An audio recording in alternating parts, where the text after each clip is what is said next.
There aren't many foods on this planet I love more than red meat. I'm guessing I'm not alone. You can put a perfectly seared ribeye in front of me, the fat glistening, the aroma wrapping around me like an old friend, and my brain lights up like a Christmas tree. Maybe it's the sound of the sizzle as the steak hits the pan. Maybe it's the Maillard reaction, the chemical magic that happens when amino acids and sugars meet high heat, creating hundreds of complex flavor compounds. Maybe it's the umami, that savory depth that activates a primal part of my brain telling me this is safe, this is nourishment, this is life. Or maybe it's the marbling, the fat weaving through muscle like veins of gold, carrying flavor, feeding my satiety, and stretching out that post-meal satisfaction in a way that leaves me thinking, why would I eat anything else? Humans love red meat for reasons that go way beyond taste. For hundreds of thousands of years, our survival often depended on finding nutrient-dense animal food. In our hunter-gatherer past, securing a large animal meant the tribe ate for days. That connection is hardwired. We're designed to value it. It's why so many of you watching right now will have a favorite cut. Maybe it's lamb chops, a New York strip, a juicy burger without the bun. In fact, let me know in the comments, what's your absolute favorite red meat dish? I'm curious to see which one gets the most love. But here's the thing, for decades, we've been told that the very food our ancestors thrived on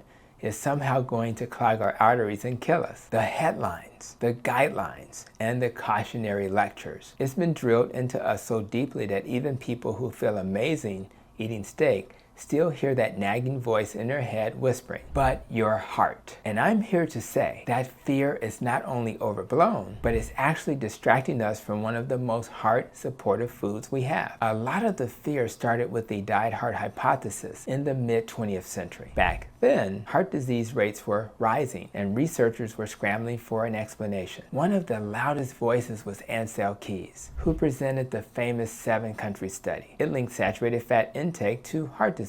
But the study was cherry-picked. Countries that didn't fit the theory were left out. Correlation became proof in the public mind, and headlines simplified the message to saturated fat equals heart disease. Red meat is high in saturated fat. Therefore, red meat equals heart disease. Simple, scary, and wrong. Over time, that message got baked into guidelines, advertising, and medical advice. Then the World Health Organization made things more confusing by labeling processed meat as carcinogen and red meat as probable carcinogen, lumping bacon and hot dogs in the same conversation as grass-fed ribeye and slow braised lamb shanks. They weren't telling you that dose matters, that context matters, that lifestyle matters. They weren't telling you that metabolic health is the real gatekeeper here. And they definitely weren't telling you about the massive modern studies showing no consistent link between processed red meat and heart disease. Here's where I want to slow down and really dig in, because if the heart of the matter is heart health, we've got to talk about what red meat actually does inside the body. First, protein. Your heart is a muscle, and like any muscle, it needs high quality protein to repair and maintain itself. Red meat provides complete protein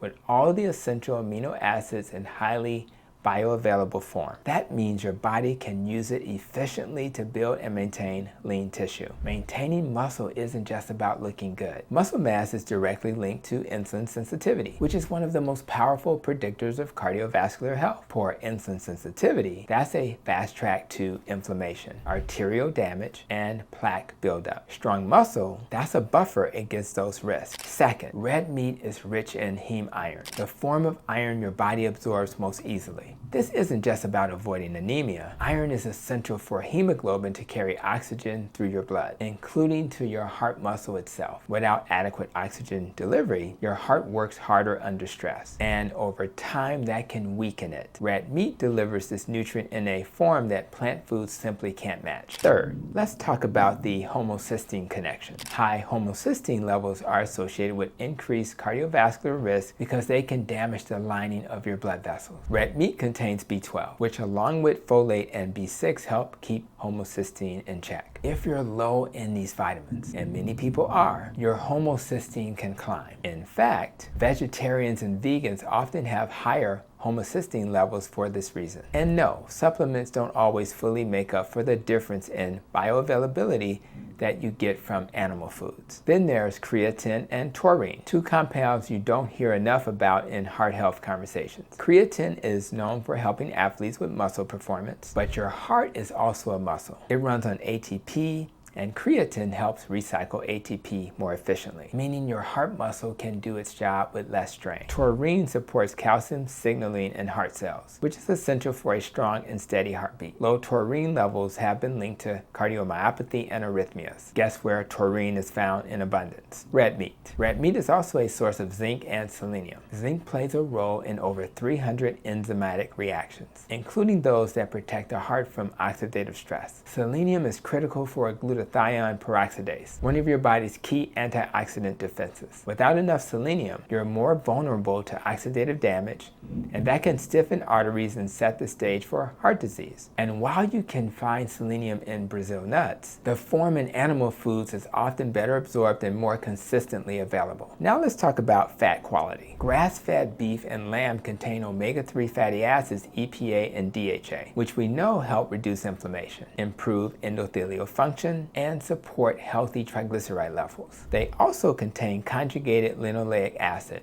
or CLA, which has anti-inflammatory and potential lipid-improving effects. Saturated fat? Yes, it's there, but saturated fat is not the villain it had been made out to be. In fact, in the context of a low-carb or whole food diet, saturated fat often raises HDL cholesterol and shifts LDL particles toward the larger, fluffier type that is far less likely to contribute to plaque formation. This brings us to cholesterol. The fear of dietary cholesterol is based on outdated science. For most people, eating cholesterol-rich foods like red meat has only a modest impact on blood cholesterol. And when it does, it often raises HDL, the so-called good cholesterol. The real problem isn't the total cholesterol number. It's the metabolic environment. High triglycerides, low LDL, insulin resistance, chronic inflammation. These are the red flags. And guess what drives them more than anything else? Refined carbohydrates, processed foods, and of course sugar, not your grass-fed ribeye. So why do some people see higher LDL on a low-carb or meat-heavy diet? Often it's because LDL particle sizes and number are shifting in a way that actually reduce risk. But that's a nuanced conversation most doctors aren't having yet. If we looked at the heart health in the context of the whole metabolic picture,